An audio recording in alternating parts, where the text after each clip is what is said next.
چیزی که خیلی‌ها درباره مزار فکر میکنن یه بیابون وحشی و به شدت گرمه و واقعا هم این درسته. اما خیلی‌ها نمیدونن که دقیقاً چند کیلومتر اونورتر یه طبیعت خیلی کوهستانی و یه طبیعت خیلی عجیبه.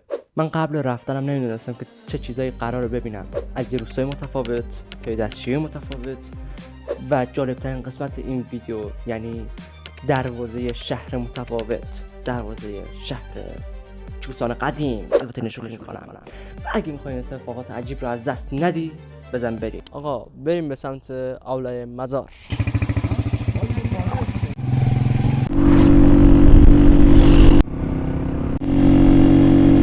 فکر کنم 1 ساعت تا 2 ساعت راهه. خب بریم. واقعا مارکتینگش عالی بوده. این وسط دشت و بیابون اینجا نوشته شفاخانه افغان ارزیک. زحمت کشیده برید حالا دیدن. قبل اینکه من بخوام برم فکر میکردم قرار بریم به بیابونی که حالا بهش میگفتن اولای. فکر میکردم میخواستم بریم اونجا، اما وقتی که رفتم و دیدم نه واقعا یک طبیعت خیلی کوهستانی و خیلی کوههای عجیبیه. و بعدش خوردیم به این روستا و میخوایم الان بریم ببینیم این روستا چه خبره داخلش. خب پس بزن بریم. خب آقا خدمتت بگم ما اومدیم اینجا خیلی بالا و وسطای کوه روستا دیدم. خب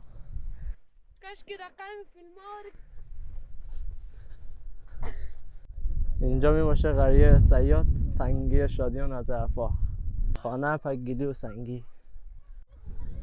داشت ما ترسیم ما خفت نکنه اینجا به خدا. شما بچه نه نه ما خواهی بچه صحبت کن برای یوتیوب. یک چیز بگو درس میخوانی؟ چه میخوانی؟ دیگه مکتب هم داره نه؟ مکتب نداره؟ کجا میخوایی؟ کی درس میده؟ قاری؟ قاری صحیحه. اسم چیه؟ صحبت کده دوربین. صحبت کده دوربین. گپ بزن. خانه قدیمی را هر خانه یخر واجب است. یس چند وقت؟ عکس بگیرم فیلم میگیرم. اصلا چیز داره یک دونه دکان داره کلا یگینی هست دیگه. صحیحه. دیگه اینجا منطقه غریب هست دیگه. هم مسجدش هست اینجا، هم تشنابش هست یا با اجازه یا الله.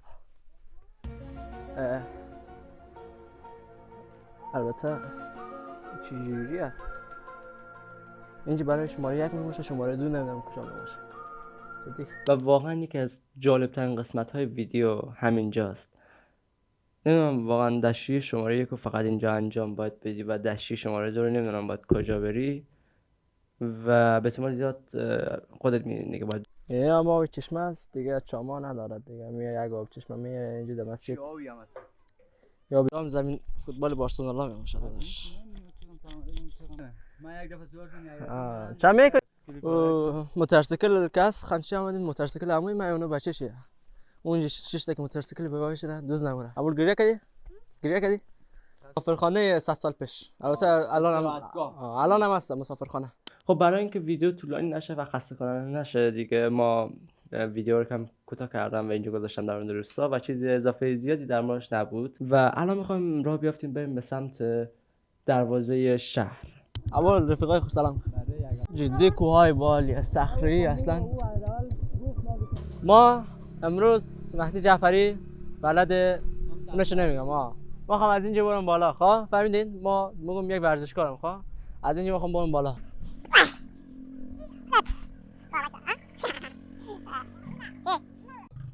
نه ما نمیتونیم بچه ما البته بچه‌ها میدونین چیه، من تلاشم کردم، نیتم پاک بود. یس من نیتم پاک بود. همین تلاش کردم همین. اوکی برو. اگه ایتن نیستم ما میتونم. برو. البته ورش باز میترسم. بچه ها نیا کنید 10 متر اومدم بالا. 10 متر داشت. یا پرنسس کوچولو اونجا قار کرده بالا. حدود 30 دقیقه است که ما منتظر اونیم تا بیاد. نمیاد بالا. هم حال ندارم برم، بارونم میاد. خب الان میرسیم به بخش اصلی ویدیو، اون دروازه‌ای که حرفش ازش میزدم. من اول فکر میکردم این یه پله وقتی از دور دیدم و بعدش هم که اومدم واقعا متوجه نشدم. میدونم حالا آیکیو پایین یکم، حالا شما ببخشید. اما بعدش فهمیدم که این نه، این یه دروازه بوده واسه چارکن، به احتمال زیاد واسه ولات چارکن، و دروازه بالی بود، چیزای بالی داشت. و بزن بریم ببینیم چطوریه. داشته نمیدونم اینجا چی حالا کاربرد قلعه داره.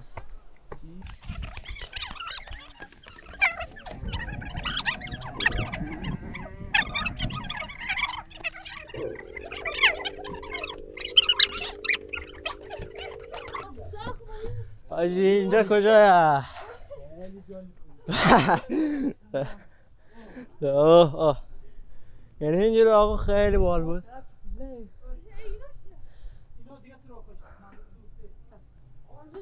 منزل دو است. بریم ببینیم.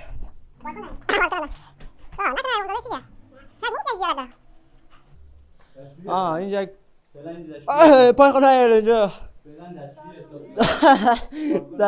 آجی دشتیره باش. یعنی پله آسانه؟ راحت آسان. معلوم او نیست. سخته. بس آرام برو. شاید در پایین راه داشته باشه. هرچی موی پایین‌تر ارتفاعش بیشتر میشه. نه بابا بیا اصلا واسه شاید یه اصلا پله نباشه. بیا بالا، بیا ولش کن، بیا بالا. نمیتونی راه نداره دیگه. ولش کن، بیا بالا.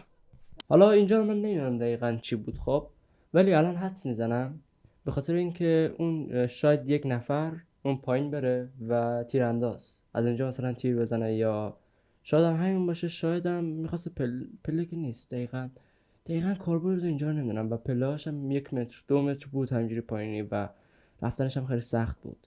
جدی عجیب ترین پله که توی عمر دیدم و البته ترسناک ترین. دقیقاً مستقیم چکشی مونه باید. فقط همینجوری گرد شده دور خود چرخیدن. برو. در اصل بخوای حساب کنی یک چاوری، یک تونل بری. فقط همینجوری میچرخی دور خود. ما نمی‌بینیم زیر پای خوره. برو چقدر باد میه.